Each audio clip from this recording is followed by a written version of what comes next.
Idara ya usajili wa watu katika Wizara ya Usalama wa Ndani imetakiwa kuingilia mashuleni na kuwasajili vijana vitambulisho katika kaunti ya Lamu. Haya yamesemwa na mbunge wa Jomvu Badi Twalib wakati wa kuunga mkono kauli ya mbunge wa Lamu Mashariki Ruwedha Mohamed Obo katika bunge la kitaifa mapema leo kwamba kwa mara ya kwanza wakazi wa eneo hilo la Lamu Mashariki wamepata vyeti vya kuzaliwa tangu taifa lipate uhuru. Kando na hayo, Badi amepongeza juhudi za Rais William Ruto kuhakikisha eneo la Lamu pia linakuwa na miundo msingi bora kwa ajili ya maendeleo ya wakazi. Historia haitafutika, na nikisema historia haitafutika, tangu wakati wa Mheshimiwa hayati Jomo Kenyatta, marais wampita wengi, lakini siku ambayo Mheshimiwa William Samoei Ruto ndio amkuwa rais, ndio birth certificate ya kwanza imeanza kutoka katika Lamu, sehemu ambayo Mheshimiwa Ruwaida amesema. Na tunapongeza sana kwa shauri kule, ilikuwa watu wakipata shida mpaka mwisho ukenda ukifanyiwa vetting ati waambiwa uzungumze kwa lugha ya kule, wamkuta mtu wazungumza huyu mwana mkunzu na mtopoa, ili ndio ujulikane zaidi kwa ati wewe ni mtu wa Lamu.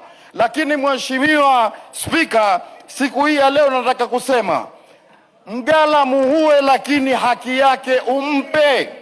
Mheshimiwa William Samoei Ruto amfanya mambo ambayo wengine hawajayafanya.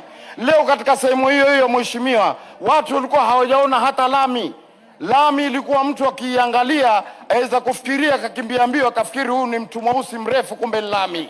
Lakini Mheshimiwa William Samoei Ruto amfanya kazi ile. Wakati huo Badi ambaye amekuwa na urafiki wa karibu na mkurugenzi mkuu wa halmashauri ya bandari KPA Captain William Ruto amechukua fursa hiyo kutuma rambirambi zake kwa kiongozi huyo kwa kumpoteza mwanawe katika ajali ya barabarani katika kaunti ya Taita Taveta mnamo Ijumaa ya Pasaka. Mheshimiwa Spika, nashukuru, nasema kuwa haya mambo ya vitambulisho si peke yake kuwa ati imetoka bathi ya kwanza. Watu wa vitambulisho waende kwenye maskuli Lamu, wawape watu vitambulisho watoto waliofika miaka 14 ndani ya Lamu katika mambo kama haya. Na Mheshimiwa Spika, katika kumalizia, kwa vile umenipa nafasi ya kuona kuwa niweze kuongea, nachukua fursa hii Mheshimiwa Spika kutuma rambirambi zangu kwa rafiki yangu sana MD wa KPA Captain Ruto kwa kupoteza mtoto wake, na kumwambia kuwa awe na subira na yale ambayo ameweza kumpata ni mpango wa Mwenyezi Mungu, na sisi tuko pamoja na yeye. Na leo tunasema yeye ni mtu ambaye alikuwa akipeleka bandari kwa njia ambayo ni ya sawa. Amepata msiba ule, si msiba wake peke yake.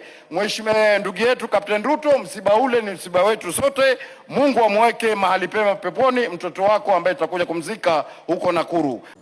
Ali Vincent, Benvin TV.